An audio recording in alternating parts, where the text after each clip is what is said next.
Hello again from my front porch.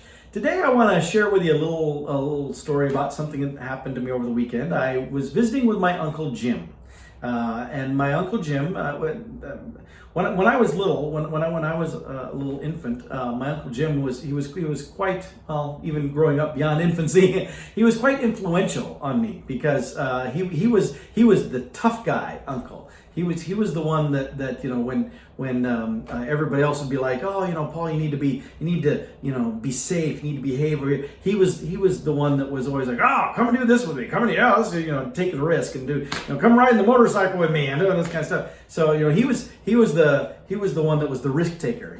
He's also the only member of our family that served in the military. He served in Vietnam, but I was visiting with him at one of the hospitals here in Des Moines because he took a tumble last week and left him with a nice knot on his head and it actually wound up with both eyes, black eyes on both eyes. But true to form, he did not want to go to the doctor right away. He was that way for several days before one of his sons finally convinced him, Dad, we got to take you in for this. They were joking that he was looking like a raccoon with his black eyes. But they took him in, and in the course of being checked for things about the fall and stuff, they discovered that he has a tumor on his brain towards the back. I believe it is a 1 by 1 inch tumor, which if you're cutting a piece of wood on 1 by 1 inch isn't that big. But when you're talking about a cancerous tumor growing on your brain, that's a bit more of a problem, obviously. And then in the analysis, they discovered cancer in other areas too. And so they're going to be doing surgery on him this week to remove the cancer.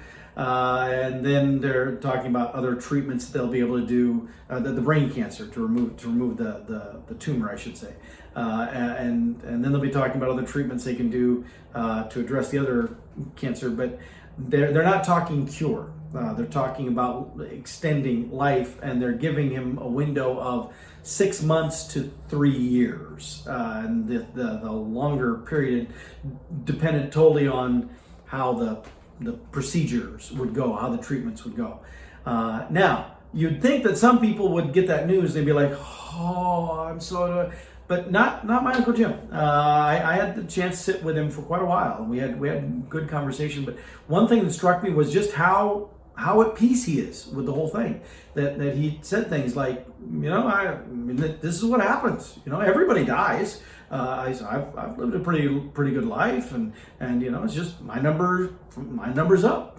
That's what happens. There's no reason to be sad about it. It's just what happens. And I thought, wow, that's taking it pretty well. But then again, my Uncle Jim has always tended to take things well in that way. I mean, it's not the tough guy bravado that I knew when he was younger, but still that same sense of I can I change this? Can I personally do anything to fix this? No. Well, then why would I be all stressed and upset about it? Why not make the best of the situation that you can? And so, we'll obviously know more about the prognosis, but I'm not doing this episode just to share that information. I'm doing this episode because there was something that happened while I was there with him that really struck me as being very profound. See, in the area that he was in the area of the hospital that he's in, there are other individuals who have cancer and other serious diagnoses. And so I'm there in his room with him. Now, we were in his room with the door closed, but he and I are sitting there and we're talking, and he's recounting all these stories, and I'm telling him some stories. He's asking me questions, and we're just laughing. I mean, like one story he told me was when he was in Vietnam, he actually caught pneumonia and malaria at the same time. Now, that could have been a death sentence in and of itself. That could have been one of the times that his number was up, when it obviously wasn't. But he's in the hospital, the hospital area there, and they got him in his pajamas and stuff that they issued, and he's in there. Well, he'd heard that there was a Western movie being shown, the movie Shane specifically. You remember that's what it was, and he really wanted to see the movie, so he actually just climbed out of bed in his hospital pajamas, and he said there was a wooden walkway because things would get really damp and stuff in the Vietnam, in the jungle and stuff. something. And so he in his hospital pajamas, he strolled down the wooden sidewalk down to where they were showing the movie Shane, and he enjoyed the movie. Well, by the time the movie got done, it had started to rain. And so he's walking back to the hospital in the rain, but it's a very warm rain. And so to him, it felt very refreshing after having been laying in a hospital bed, for however long at that point. And so he's walking along slow and, it's great, it's great. He gets back to the hospital area and he's in his hospital pajamas, drenched to the bone. Remember, this guy is in there because he has pneumonia and malaria. And he's gone off to watch a movie. And he shows back up drenched, soaking wet. And he said, man, boy, did they scold him. He's like, I wanted to see the movie. But so we were sharing this guy's stories, and we were laughing and laughing and laughing. And at one point, the door to his room opens up, and a nurse pops her head in, and she goes, I just had to see what was going on down here. And we were like, what? And she says, we could hear the laughing all the way up to the nurse's station. And she paused just a split second, and she said, and we don't tend to hear that much laughter around here. And that was what really struck me. That we were in an environment, in a situation where there's not a lot of levity, not a lot of humor, a lot of pain, a lot of anguish, a lot of frustration, maybe even anger. And yet here was my Uncle Jim and I sitting there sharing stories. I'm sharing stories about myself, my kids. He's sharing stories from his life and his kids, and we're cutting each other up. We're laughing. We're rolling with this stuff. And for us, for my family, that's normal. That's how we roll. But that's not the case for a lot of people.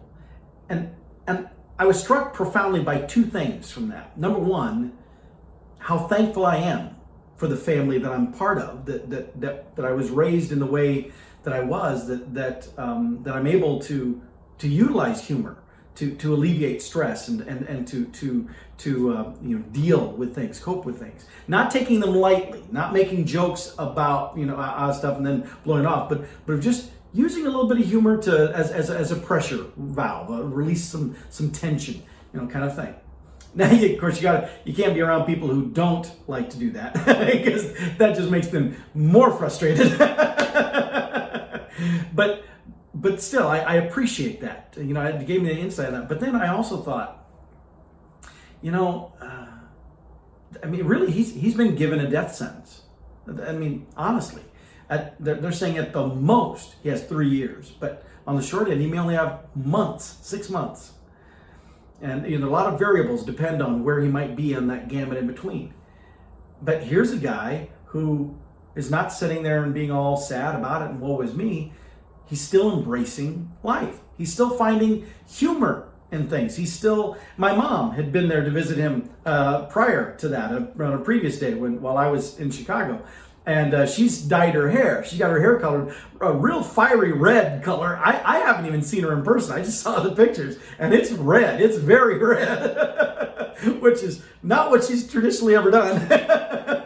And so he's like, did you see your mom? Whoa! Wow, that hair! Wow! And he just kept going on.